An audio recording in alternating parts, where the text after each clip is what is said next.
I'm Desiree Kelly, and I am here to tell you why I should be on the Food Network's Food Network Challenge. I actually need to tell you a little bit about myself. I do not have a culinary degree. I actually use a lot more of my life experiences with my cake making, starting with building things with my grandpa in the garage when I was like 3 or 4 years old. Mainly things to sit on, spray painted with little hearts and things on them. My grandma actually instilled in me a love of baking and making people happy with the different things that we make. And then a little later in life, my dad and my older brother and I would actually roof houses, swap engines in cars, and do a little bit of drywall. And so from there, I actually learned a love of power tools. I learned how to use those. I'm not scared of them. And I'm not sure that's a good thing because the orthopedic surgeon who put my hand back together said it was his first cake-related broken bone. But, you know, that's neither here nor there. I really actually got serious about doing cake about 8 years ago when my little sister told me she was getting married, and I thought, oh my god, you're only 17. Well, she did have her reasons, and I wanted to be supportive, so I thought, you know what? I just made a cake for a barbecue, so why can't I make your wedding cake? And she said, oh yeah, sure, fine. We hung up and I thought, oh god, I better learn how to do this. So I went and I took a few classes at a local hobby store, and I just loved it. I could not get enough. And so from there, I joined a cake club, which led me to doing different conferences and taking different classes with different people. Some of them I actually took from Food Network veterans, where Sandy Hargrave out of Aspen was one of them, and she instilled in me the love of gum paste flowers. And then Helen Sembra here in town has worked for Brides Magazine and Wilton Industries, and then we actually go to conference where I took a bunch of different demonstrations from a lot of people closely related to Food Network. One of them being Carrie Vincent, who did a question and answer on the Food Network Challenge. Colette Peters, Bronwyn Weber, and one of them actually very, very helpful was one Mike McCary taught one on how to actually win a Food Network Challenge. So I'm in the know, and y'all better watch out because I'm coming.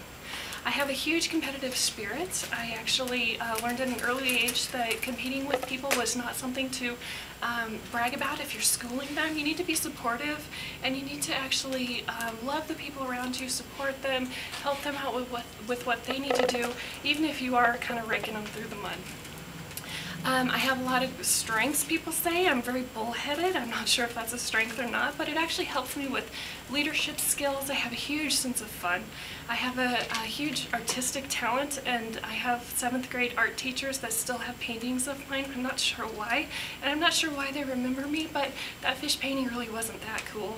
Why I want to be on challenge, I actually have wanted to be there for years and years. The very first one I saw was taped in Beaver Creek, and Colette Peters and Mike McCary competed on it, and that was right about the time when I started getting serious about cake. And when I saw that, I thought, you know, that's where I want to be. I want to be one of those people. I want to be good enough. And so since then, I've actually been on the set of a lot of Food Network challenges, in the audience, watching and learning from them. And just to be considered at that level would be a huge honor, and it would actually make a lot of the people who have supported me all these years really, really proud. And I can't tell you how much the people in my life have really inspired me. The people I work with are just amazing. They're phenomenal. They make me laugh, they make me cry. Sometimes they make me laugh until I cry, and they actually make my job a lot easier, and I would just be nowhere without them. If I actually won a Food Network Challenge and won the $10,000, I would actually take a little bit of time off because we are, you know, about 4.5 months pregnant, and I would not rather have anybody else in the world than little baby Brock there with me. Isn't that cute? Our last name is Kelly. Brock Kelly, get it? Okay, that's just my little joke. Anyway, if you put me on Last Cake Standing, I actually would probably ask to have Jörg Amsler as my backup because that boy actually owes me quite a lot. And if I actually did go on challenge, I just have one request. Can I wear red? Is that too much to ask? I don't know. Just kind of my thing. Alright, thanks. Desiree Kelly with the Makery Cake Company.